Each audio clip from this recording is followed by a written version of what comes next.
দুইজন আমার চোখের মধ্যে গুতাইছিল আঙ্গুল দিয়ে এবং চোখটাকে খোঁচায় খোঁচায় তারা আমার চোখে ওই মানে রুমের মধ্যেই রক্তাক্ত করে ফেলে। সেদিন অন্ধ হয়ে যাওয়ার মতো পরিস্থিতি করছিল, পুরো চোখকে আমার রক্তাক্ত করছিল।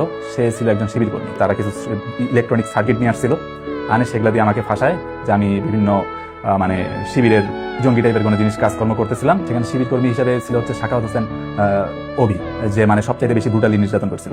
ঘটনাটা হচ্ছে 2022 সালের শেষ দিকে। তখন আমি অনার্স ফার্স্ট ইয়ারের পরীক্ষা কেবল শেষ করছি। তো ছাত্রলীগের যে নিয়ম ছিল, সেই সময় আমি ছিলাম সেক্রেটারি ব্লকে। তো সেখানে নিয়ম ছিল যে প্রেসিডেন্ট এবং সেক্রেটারি যে যার ব্লকে আছে, প্রেসিডেন্ট যে পোস্টটা দিবে অথবা সেক্রেটারি যে পোস্ট দিবে, সেই পোস্টটা আমাদেরকে শেয়ার করা ছিল বাধ্যতামূলক। তো আমাদের গেস্ট রুমে প্রত্যেকদিন চেক করা হইতো যে কারা পোস্ট শেয়ার করছে অথবা কারা করেনি।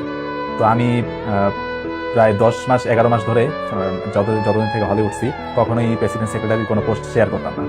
কারণ আমি যেহেতু ছাত্রদল করতাম, তখনও সেভাবে প্রকাশ্যে আসি নাই, বাট ভিতরে ভাইদের সাথে কথাবার্তা বলতাম এবং ভবিষ্যতে ছাত্রদল করবো এই পরিকল্পনা আমার ছিল। সেই জন্য আমি কখনো ছাত্রলীগের প্রেসিডেন্ট বা সেক্রেটারির পোস্ট শেয়ার দিতাম না। তো এটা নিয়ে তখন তারা সন্দেহ করছিল যে আমি কেন পোস্ট শেয়ার করি না। এরপরে তারা বেশ কয়েকবার ফোন চেক দিছিল। তো ফোন চেক দেওয়ার পরে তারা আমার মেসেঞ্জার বা গ্যালারিতে ঢুকে দেখছে, তো ইনস্ট্যান্টলি আমাকে কোনো কিছু বলেনি।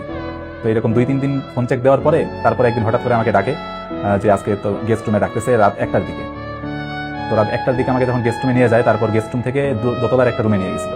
নিয়ে যাওয়ার পরে সেখানে আমাকে ঢুকানোর পরপরই প্রথমে হালকা পাতলা কিছু কথা বলে, যে তুই কি শিবির করিস, তুই কি ছাত্রদল করিস, আর তুই কেন ছাত্রলীগের সেক্রেটারিতে পোস্ট শেয়ার দিস না, এই টাইপের কথাবার্তা। এবং তারপরে মানে কিছুক্ষণ যাওয়ার পরই তারা আমাকে মারধর স্টার্ট করে। এবং আরেকটা ঘটনা ঘটছিল, সেটা হচ্ছে আমাকে মারার কয়েকদিন আগে, 3 দিন বা 4 দিন আগে হলে কিছু ফোন চুরি হয়েছিল। ফোন, মানিব্যাগ আর ল্যাপটপ এই টাইপের জিনিস চুরি হয়েছিল। প্রায় তাদের ভাষ্য মতে 9 থেকে 10টা ফোন চুরি হয়েছে। তো তারা ওই ব্লেমটা আনার চেষ্টা করছিল যে আমি নাকি চুরি করছি। তো এটা তাদের একটা মানে উচিলা ছিল আমাকে ধরার।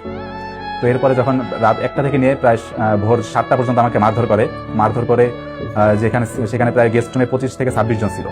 এখানে সবাই ছিল ছাত্রলীগের এবং তার মধ্যে একজন ছিল হচ্ছে শিবিরের কর্মী, যে এখন ইসলামী ব্যাংকে চাকরি করতেছে। তার নাম হচ্ছে সাখাওয়াত হোসেন অভি। এবং সে এবং ছাত্রলীগের আরেকজন বোরহানুদ্দিন রাজন, তারা 2জন মিলে আমাকে চোখের মধ্যে গুতায় আমার চোখকে পুরো রক্তাক্ত করে ফেলছিল।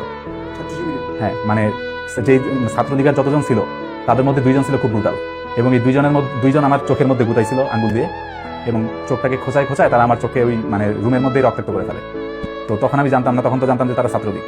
বাট 5 আগস্টের পরে তাদের মধ্যে একজনকে দেখেছে সে শিবির হিসেবে আত্মপ্রকাশ করছে। সে আমাকে রড, স্ট্যাম্প এইসব দিয়ে হাঁটু থেকে শুরু করে মানে শরীরের সব জায়গায় মারছে এবং তারপরে সে তার আঙ্গুল দিয়ে আমার বাম চোখের মধ্যে রীতিমতো গুঁতা মারছে কয়েকটা এবং শিবির, যার ফলে আমার চোখ পুরো রক্তাক্ত হয়ে যায়।